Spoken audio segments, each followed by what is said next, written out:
The Canucks' year-end media availability was full of buzzworthy moments and golden nuggets to hang on to throughout the offseason, with players, Allvin, and Tocchet speaking out. There's a major trade rumor in circulation, and Manny Malhotra is the new head coach in Abbotsford. We'll be breaking down all this in this episode of Canucks Digest, but first, hit that subscribe button and click that bell icon so you don't miss any and all Canucks updates heading into this offseason. With that, let's hop into the first topic of the day, which is Allvin and Pettersson speak out.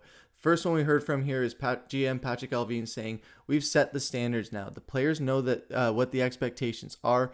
Game 1 of next year is going to be hard. They got a taste of it. They want it more." And it's like we've said before, how you got to hate losing more than you love winning. The Canucks did end up finishing first place in the Pacific Division this season, but at the end of the day, they didn't get past the second round. They didn't get past Game 7 at home in that second round against a division rival, and they didn't bring home a hardware. And Allvin hit on this hard because he expressed how disappointed he was in that. Despite how well the things did turn around this season with the new culture, new coach, and players having career years in the core four, at the end of the day, if you don't bring home the Stanley Cup, it's not a successful season, and he wants that next season so bad.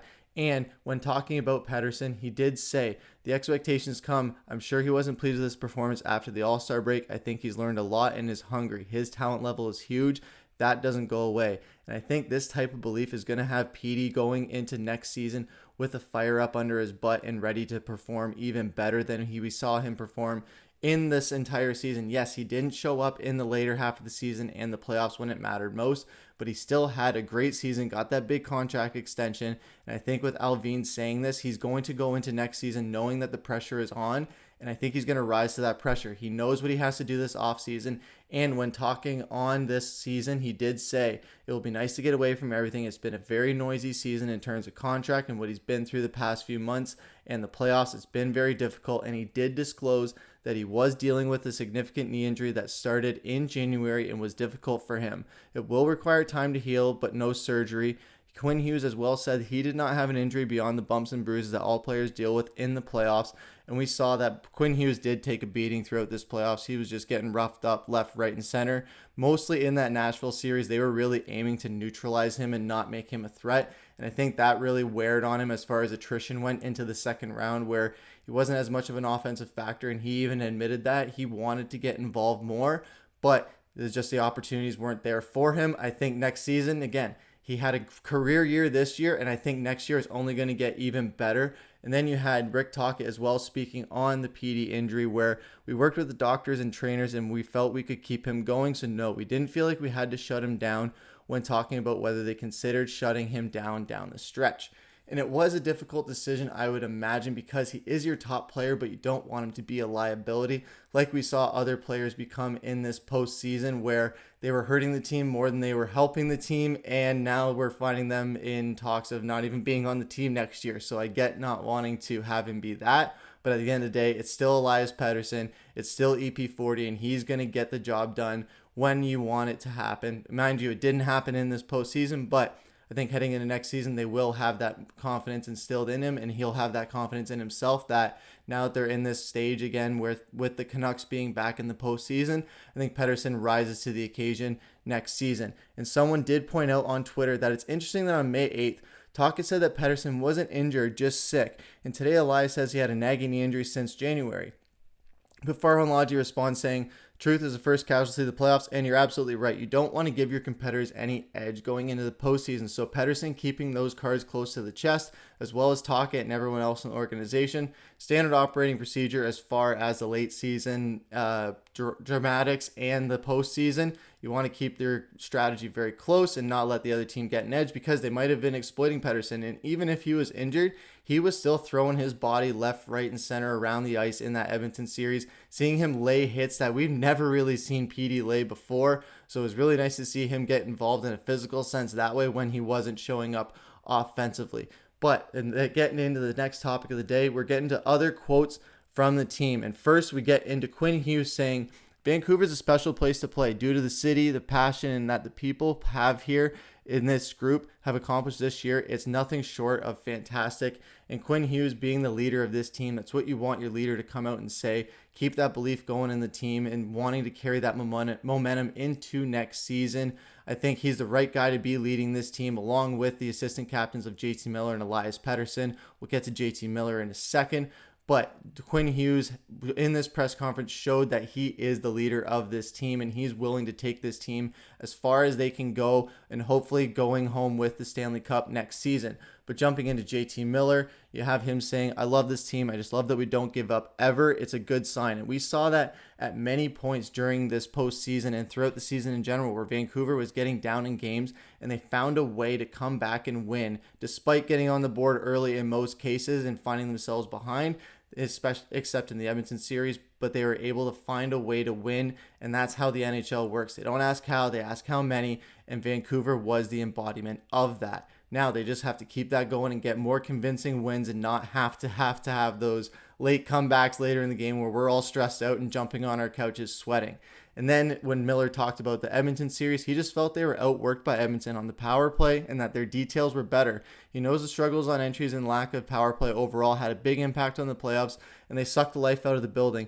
And he's absolutely right here, where in that game 7, in the second period, felt like the crowd was completely gone. It wasn't until that third period late surge where the crowd finally got back into it and there was life back in the building. Edmonton sucked the life out of our home crowd for a lot of the time that they were visiting our arena.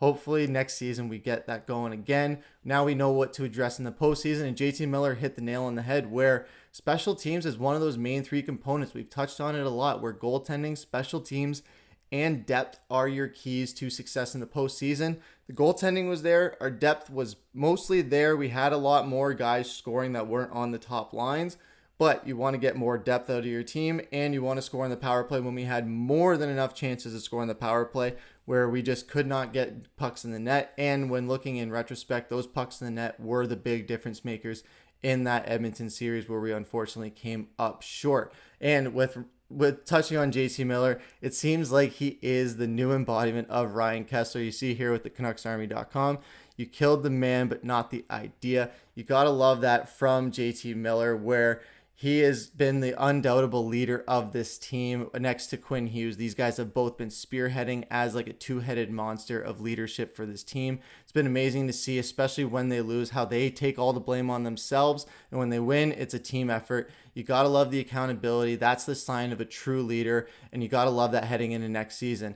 But Thatcher Demko was also addressed in the media, and on his injuries in the past few years, potentially managing his workload. It's not really up to me. I'll have to sit down with Ian and the coaches and evaluate what's best with that. We'll see. And Demko, I don't doubt that him and Ian Clark are going to figure it out, especially with Shilov's there providing more support, where Demko might not have to play as much because they have a more reliable goalie in net. I know DeSmith was at the press conference, but that might have seemed like more of a formality with a few softer questions before they might ship him out or do something with him. I don't think DeSmith will be the number 2 next season. I think Shilovs has convincingly stolen that spot from him. So it'll be interesting to see how that goes in the offseason. But I think Demko will have a lesser chance of injury next season, with Shilovs being able to share the load a bit more confidently than they had with DeSmith. But then you had Zadorov, who was in full beast mode, saying, I'm just here so I don't get fined. Expecting him to provide entertaining answers, and he did. When asked about his price, Zadorov doesn't assume he's priced himself out of a return to the Canucks based on his strong playoff performance. How much do you think I should make, he asks. I don't know where you get those numbers. The trees? You got to stop listening to those Edmonton reporters.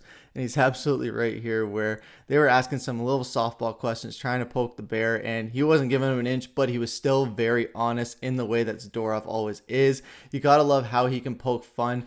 And when poking fun, Joshua said he wants to stay and build on what he happened. I want to be here. And where we get to the fun is maybe not too much fun as far as Hronek was concerned, but it was fun for the fans to watch, where Hronek was asked about the second half decline in his production, says, there was no injury. If I know the answer, I would probably do something different. And he did seem a very bit annoyed with the question by the reporter. It wasn't the most respectful line of questioning, you could say, but Hronek did answer it in the way that he knew how, and it was a very blunt and very honest answer. The reporter didn't like it, asked again, and he gave the same kind of answer, but with a bit more edge.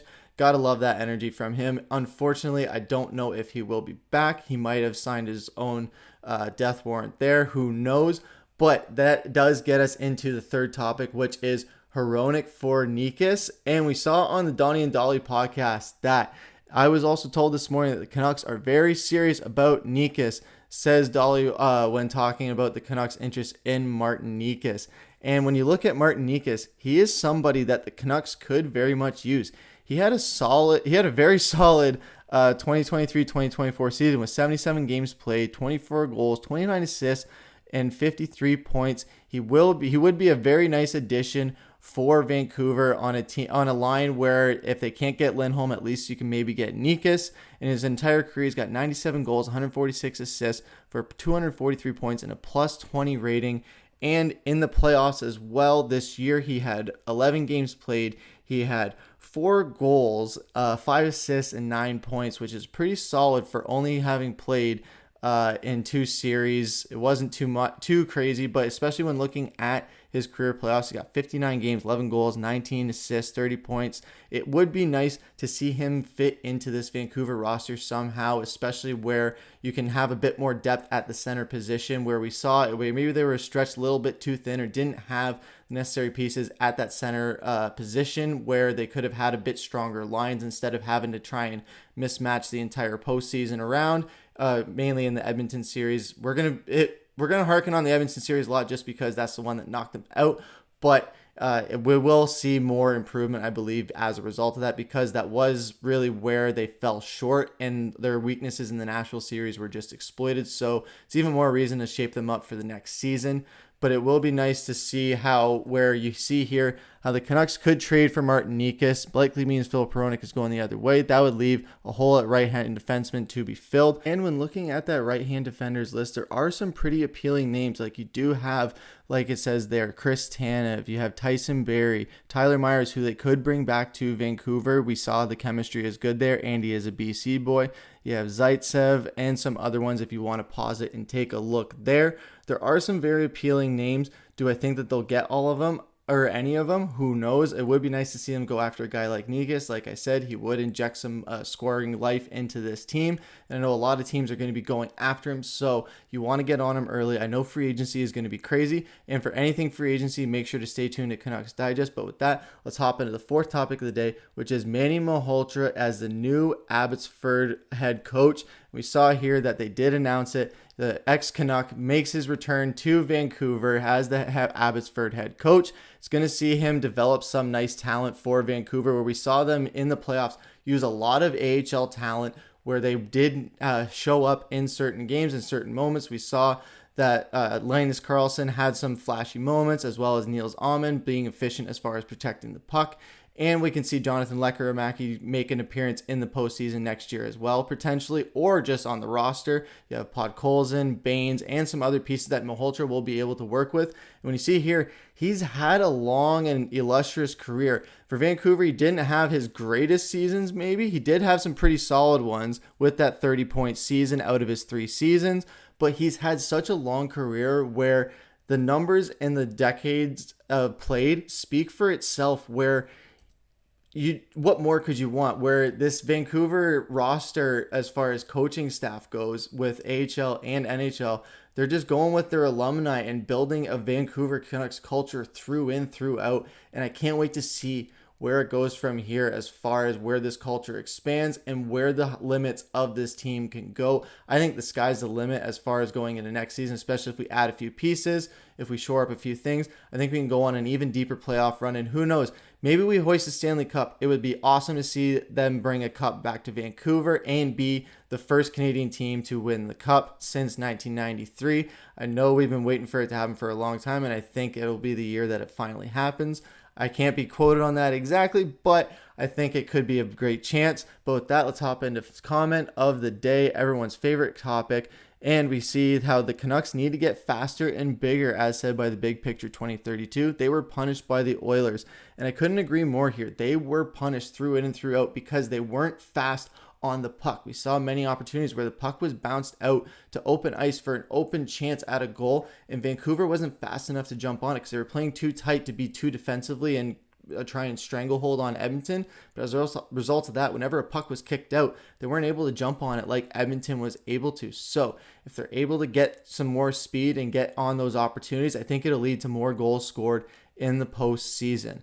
But that's going to do it for this episode of Canucks Digest. For more, stay tuned, and we'll see you next time.